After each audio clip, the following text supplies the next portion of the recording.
Pai do Senhor, meu irmão, minha irmã, tudo bem? Quanto tempo, né? Quanto tempo que não entramos aqui ao vivo. E hoje trazendo aqui, ó, o estudo para você. Hoje eu, tomei uma injeção de ânimo aqui para não gravar, trazer ao vivo, porque hoje eu quero falar de Benjamim. Vamos fazer uma breve retrospectiva aqui. O que nós já estudamos? Já estudamos bastante. Vamos saber aqui o que nós já estudamos. Vamos lá. Vou falar com você para você saber quanto você já aprendeu. Tá em ordem alfabética. Da letra A, nós estudamos aqui Abraão, Absalão, Acã, Adão, Ageu, Amós, Ana, Ananias, André, Apolo, Arão e Asaf.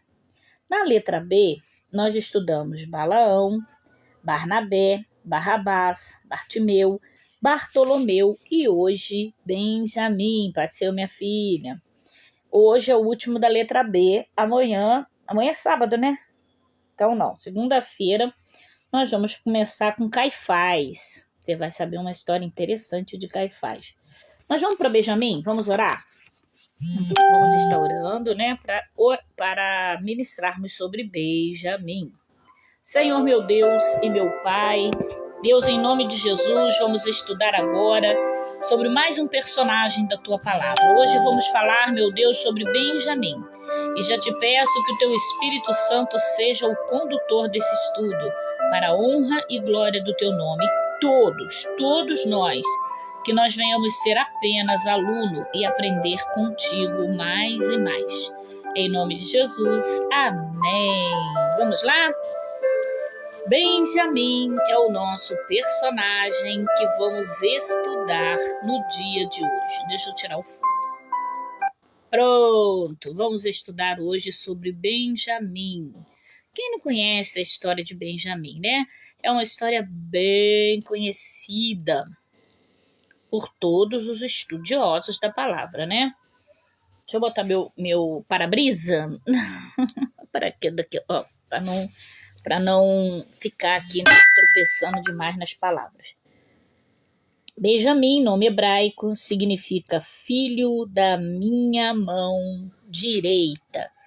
Tita, Sueli, Patrícia, Vanessa, Patrícia, sejam bem-vindas em nome de Jesus. Estamos começando agora e vamos estudar sobre Benjamim, tá bom? Vamos lá. Benjamim, nome hebraico, significa filho da minha mão direita.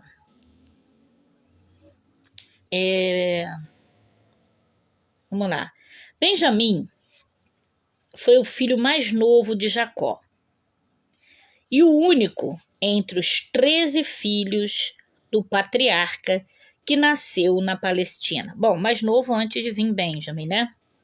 Benjamim, depois de José, perdão. Ele foi realmente o caçulinha de Jacó. Ele nasceu na Palestina.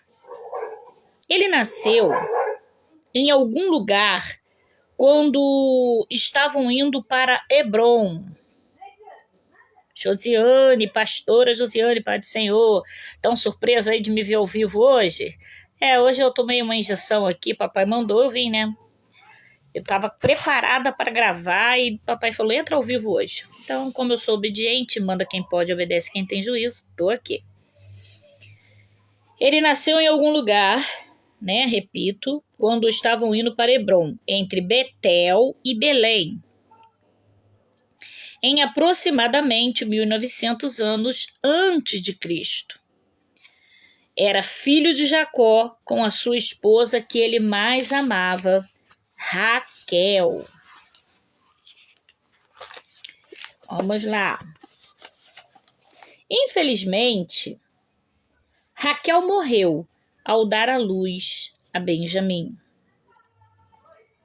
E antes de morrer, ela o chamou de Benoni, que significa filho da minha dor.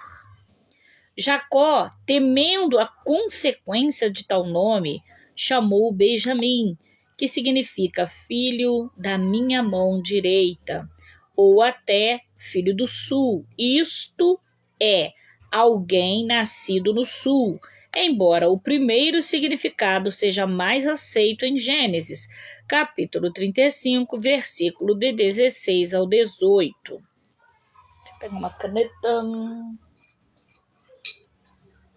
para me marcar aqui para dar uma pausa, para dizer algo para você.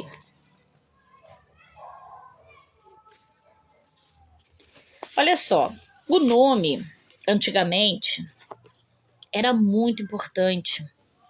Tinha um peso de consideração muito grande. E acredita-se que o nome, acreditava-se, ainda quem já estudou batalha espiritual ainda acredita, que o nome ele tem um peso considerável no campo espiritual. Ele tem uma interferência, digamos assim, na vida daquela pessoa que, né, carrega aquele nome. Por exemplo, Jabes, né, carregou aquele nome depois que ele fez a oração fazendo 4 pedidos a Deus, né? Nós já estudamos isso aqui. Ele fez 4 pedidos. Primeiro, que o Senhor me abençoe. Ele entendeu, né, no caso de Jabes, nós devemos chegar nele por aqui, ele entendeu que sem a bênção de Deus nada era possível. O segundo pedido foi que ampliasse as minhas fronteiras. Ou seja, isso significa, né, todas as áreas da nossa vida, amplia a fronteira, prosperidade, saúde, filhos, né? Ou seja, que ele fosse próspero com as bênçãos de Deus, né? Que o Senhor me abençoe, primeiro, que amplie a minha fronteira, ou seja, com a bênção de Deus, que todas as outras áreas da vida dele fosse direcionada por Deus. Quando ele faz o primeiro pedido que o Senhor me abençoe, ele está ali automaticamente quebrando a maldição do nome dele, né? Pastora Luana, Pai do Senhor, que o Senhor que amplie a minha fronteira, que sua mão esteja sobre mim, né? Em alguma versão vai dizer, sua mão me conduza, sua mão esteja sobre mim. Ou seja, ali ele estava se colocando na dispensação de Deus para poder administrar toda a sua fronteira, que seria, né, ampliada debaixo do primeiro pedido, que foi a bênção, que o Senhor me abençoe, e me livre de todo mal, ou seja, livrar da inveja, do olho grande, calúnia, difamação, que poderia vir mediante os 3 primeiros pedidos que ele viria, né? E a Bíblia vai dizer que o Senhor atendeu a todos os pedidos de Jabes. É o único personagem da Bíblia que vai dizer que Deus atendeu a todos os pedidos, né? Então, é muito interessante. E então, por que eu estou falando isso? Porque Jabes é um dos personagens que a gente vai mencionar muito, que carregou por muitos anos o peso do significado do seu nome. Você sabe o significado do teu nome? Pai do Senhor Aureliano Ferreira Costa, Pai do Senhor Maria de Lourdes. Lourdinha, Pai do Senhor, meu amor, que Deus abençoe. Você sabe o peso que o seu nome carrega? Você já orou sobre isso? Já pediu a Deus que, né, anulasse, que repreendesse todo o peso no campo espiritual que esse nome possa, que você recebeu, né, possa carregar sobre a sua vida? Tem pessoas, né, que nascem numa religião, recebe às vezes um nome para, como é que eu vou dizer, para homenagear uma entidade, alguma coisa assim, e aquele nome continua tendo peso. Há pessoas que recebem nome de morto, né, para poder homenagear o morto. Por exemplo, a minha filha, o nome dela é o nome da avó dela, e ela recebeu o nome para homenagear a avó que tinha morrido, que é a mãe do pai, né? Eu fiz todo, né, uma oração, um trabalho espiritual, né, diante da libertação, pedindo que Deus repreendesse, cancelasse toda a intenção, né, não foi a pior, foi a melhor, foi de homenagear. Mas se houvesse alguma carga, né, porque é um nome de uma pessoa que já morreu, que Deus repreendesse, que Deus, né, mudasse ali a história daquele nome, que ela tivesse a história dela e não a história da pessoa que já morreu. Então aqui nós vamos entender que quando Raquel morre, ela, nessa história de Benjamim, ela dá o nome ali, que é o filho da minha dor, vamos de novo, ler de novo aqui. Cadê meu paraquedas? Benoni significa filho da minha dor. Jacó, temendo as consequências do tal nome, né, chamou de Benjamim, que significa filho da minha mão direita, tá? Vamos dar continuidade.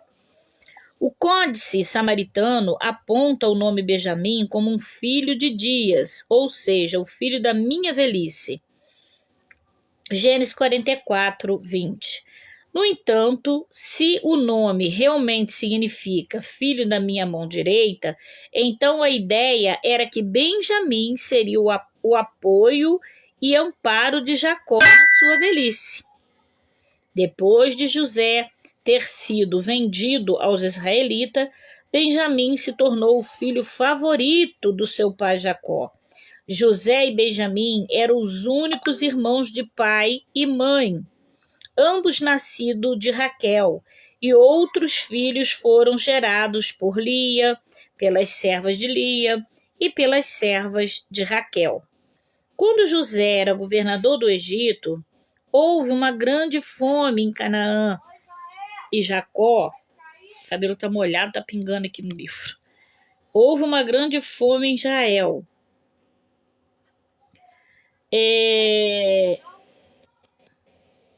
Em Canaã, e Jacó, que na época morava na cidade de Hebrom, enviou seus filhos, menos Benjamim, para comprar comida no Egito.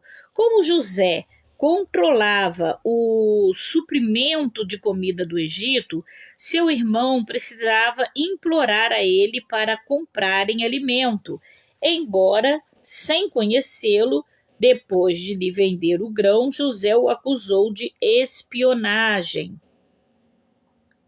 Mantendo Simeão como refém, mandou que os seus irmãos voltassem e trouxessem Benjamim.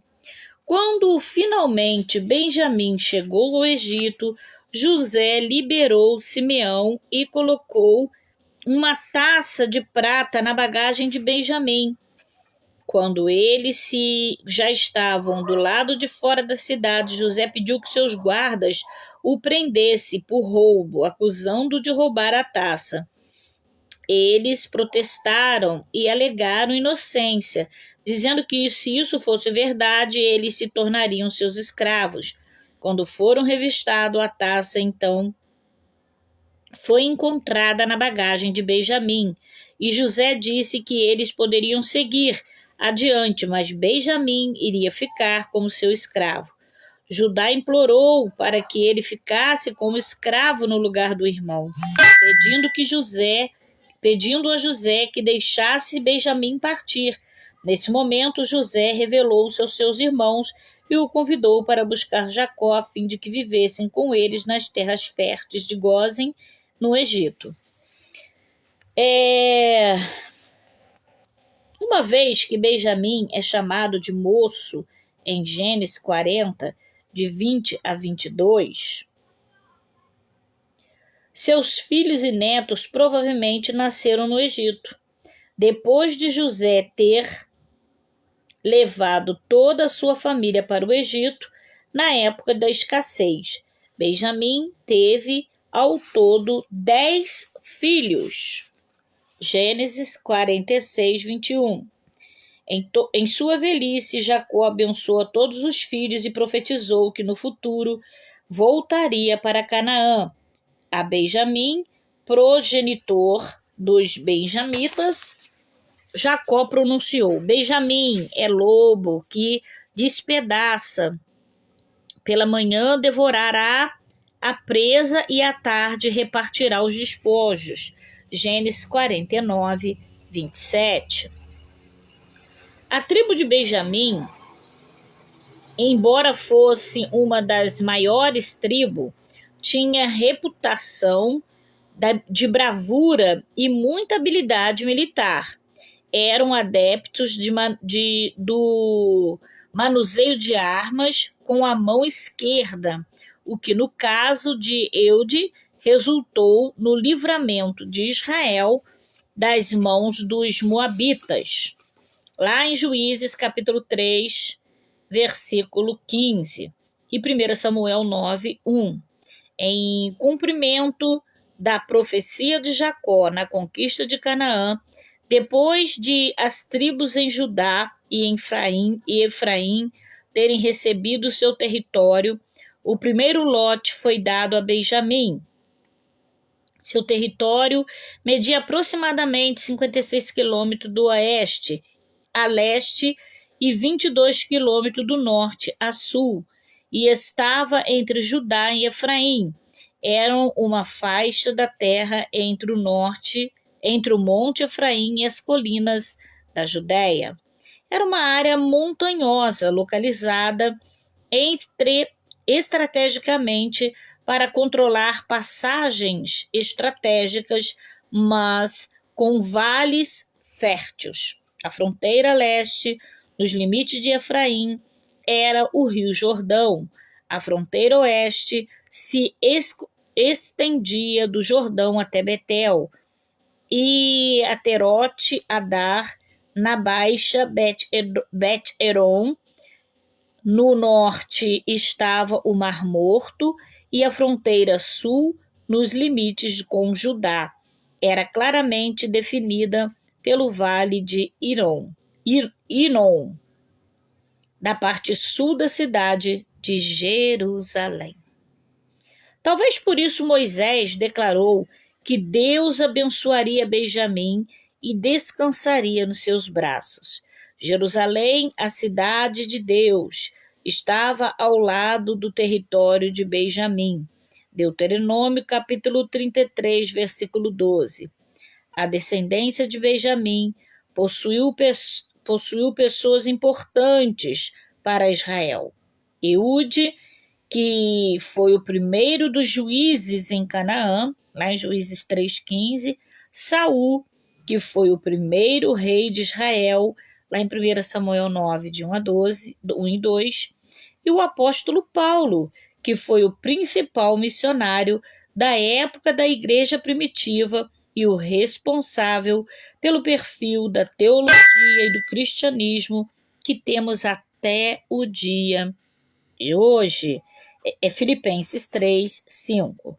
A tribo continuou a produzir grandes homens líderes políticos, 1 Crônica 27, 21, capitães de exército do Israel nas épocas de Saul e Davi, 2 Samuel 4, 2 e 23, 29, arqueiros habilidosos, 1 Crônicas 8, 40, e supervisores da força de trabalho de Salomão, 1 Reis 4, 18. Infelizmente, também era da tribo de Benjamim os homens perversos que atacaram a concubina do levita, incidente que culminou numa guerra civil que quase levou a tribo à extinção. Juízes 20, de 3 a 48. Mais à frente, na época do cisma entre Roboão e Jeroboão, quando Israel se dividiu no Reino do Sul Reino do Norte, os benjamitas recusaram participar da rebelião e se uniram aos descendentes de Judá, constituindo juntos o Reino do Sul, cuja capital foi qual? Ninguém mais, ninguém menos que Jerusalém. Acabamos aqui, né, um pouquinho da história de Benjamim. Amanhã nós vamos falar sobre Caifás. Amanhã não, repito, segunda-feira. Caifás. Segunda-feira eu sempre entro bem mais tarde, porque a minha filha tem psicóloga 3 horas. Então eu costumo vir mais à noitinha. Caifás, nome grego, significa depressão. Caifás é a história de Caifás que nós vamos contar segunda-feira, tá bom? Então nós já vamos entrar na segunda-feira na letra C. Já estudamos a letra A, já estudamos a letra B e vamos para a letra C. Espero que você esteja gostando, se acompanhando, se edificando, né? Se aprendendo. De perguntar, né? Quem são cada um desses personagens, você já vai saber dizer pelo menos alguma coisa sobre cada um deles. Hoje foi rapidinho, pastora. Hoje foi pequenininho o estudo, não foi grande, por isso que eu vim ao vivo. Falei, dá pra gente entrar um pouquinho. Não precisa ficar muito tempo cansativo, né? Porque senão a gente fica aqui toda a vida falando e olhando para os números, vendo ali, né? Quase ninguém. E assim, eu vi que bastante pessoas desistiram do estudo, mas ainda temos aí os remanescentes, né? E eu tenho certeza que você não tem nada a perder. Amém ou não amém? Aproveita a oportunidade para dizer a você que prefere, né, pastora? Eu dizer para você que hoje nós temos culto, né? Você que não tem culto na sua igreja e quiser nos visitar, ou você que não tem igreja e desejar, né, conhecer o nosso trabalho, a nossa igreja fica aqui no Alto da Serra, na rua Professora Ercília Moretti, 1887, Alto da Serra, ali na rua, quase do ladinho, mais ou menos em cima, né, do Zeca do Gás,